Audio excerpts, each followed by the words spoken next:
नमस्कार दर्शक बंधु गल्प भंडार तरफ आपण मानक स्वागत।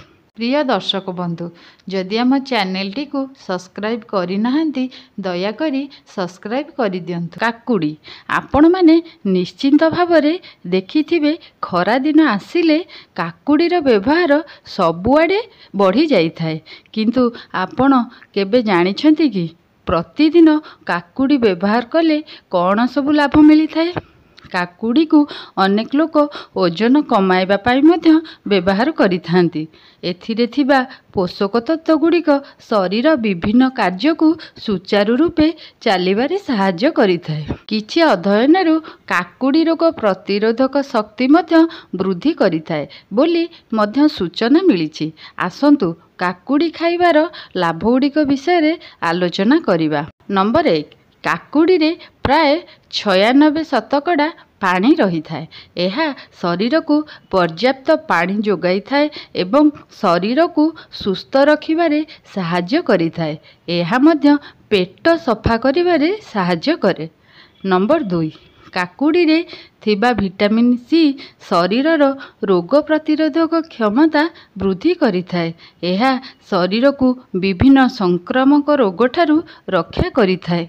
नंबर 3 काकुड़ी रे थिबा विटामिन ए आखि स्वास्थ्य को सुरक्षित करिथाए एवं आखिर दृष्टिशक्ति बजाय रखिबारे सहाय्य करिथाए।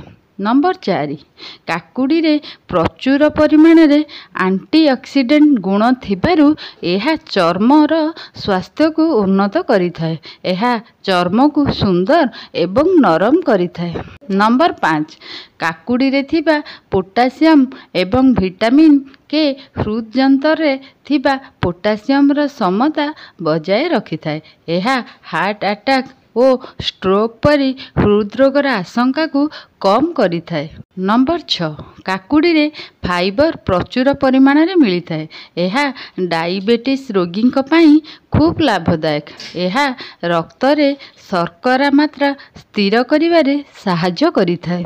नंबर 7 काकुड़ी रे कैलोरी खूब कम थाए। यह खाद्यरु कैलोरी ग्रहण करिबा कम कराई थाए एवं ओजन ह्रास करिबारे सहाय्य करिथाए।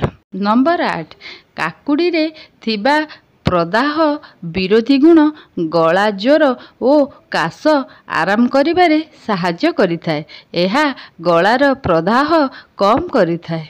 नंबर 9 काकुड़ी रे थिबा एंटीऑक्सीडेंट गुण मूत्रवाहीर स्वास्थ्य को उन्नत करिथाए। यह मूत्रपथ संक्रमण को रोकिथाए एवं मूत्रवाहिनी को सुस्थ रखिथाए। नंबर 10 काकुड़ी रे थिबा कैल्शियम विटामिन के एवं एंटीऑक्सीडेंट गुण हाड़ स्वास्थ्य को सुदृढ़ करिथाए। यह हाड़ भंगा ओ अस्थि संचय रोग परी समस्या मुक्त रखिथाए। नंबर 11 काकुड़ी सिल्का रे भरपूर।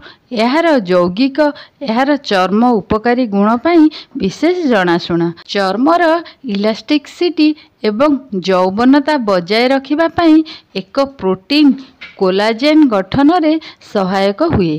काकुड़ी पानी पीवा द्वारा आपण केवल त्वचा को भीतररू हाइड्रेट करती नहीं बरम यह पुष्टिकर खाद्य जोगाई थाए। नंबर 12 उपयुक्त स्वास्थ्य पाई सठिक पीएच संतुलन बजाय रखिबा अत्यंत जरूरी, कारण अत्यधिक अम्लीय परिवेश विभिन्न स्वास्थ्य समस्या रे सहायक होई पारे। काकुड़ी प्राकृतिक भाव में क्षारीय होइथिबा बेले नियमित खाइबा समय रे सेमाने अम्लता को निरपेक्ष करिबारे सहाय्य करि परिबे। काकुड़ी पानी पीवा शरीरर सुस्थ पीएच संतुलन बजाय रखिबा पाई प्रयास को समर्थन करिपारे। एसिड संबंधी अवस्था रे विपद को ह्रास करिपारे एवं सामग्रिक सुस्थता को प्रोत्साहित करिथाए। नंबर 13 काकुड़ी यार हजम प्रक्रिया पाई लोकमानक ठारे खूब परिचित। यार उच्च फाइबर विषय वस्तु एवं पेक्टिन नामक जल रे द्रवीभूत फाइबर जोगु यह शरीरर हजम प्रक्रिया को बढ़ाई थाए। କୋଷ୍ଠକାଠିନ୍ୟକୁ ରୋକିବା ଏବଂ ଏକ ସୁସ୍ଥ ଅନ୍ତ ମାଇକ୍ରୋବିୟମକୁ ସମର୍ଥନ କରିବା ପାଇଁ ଏହାର ଫାଇବର ଏକ ମୁଖ୍ୟ ଭୂମିକା ଗ୍ରହଣ କରିଥାଏ। ଉପରୋକ୍ତ ସବୁ କାରଣକୁ ଲକ୍ଷ୍ୟ କରି ଆପଣ ପ୍ରତିଦିନ କାକୁଡ଼ି ଖାଇବା ଉଚିତ। ଏହା ଶରୀରକୁ ସୁସ୍ଥ ଓ ନିରାମୟ ରଖିବାରେ ସାହାଯ୍ୟ କରିଥାଏ।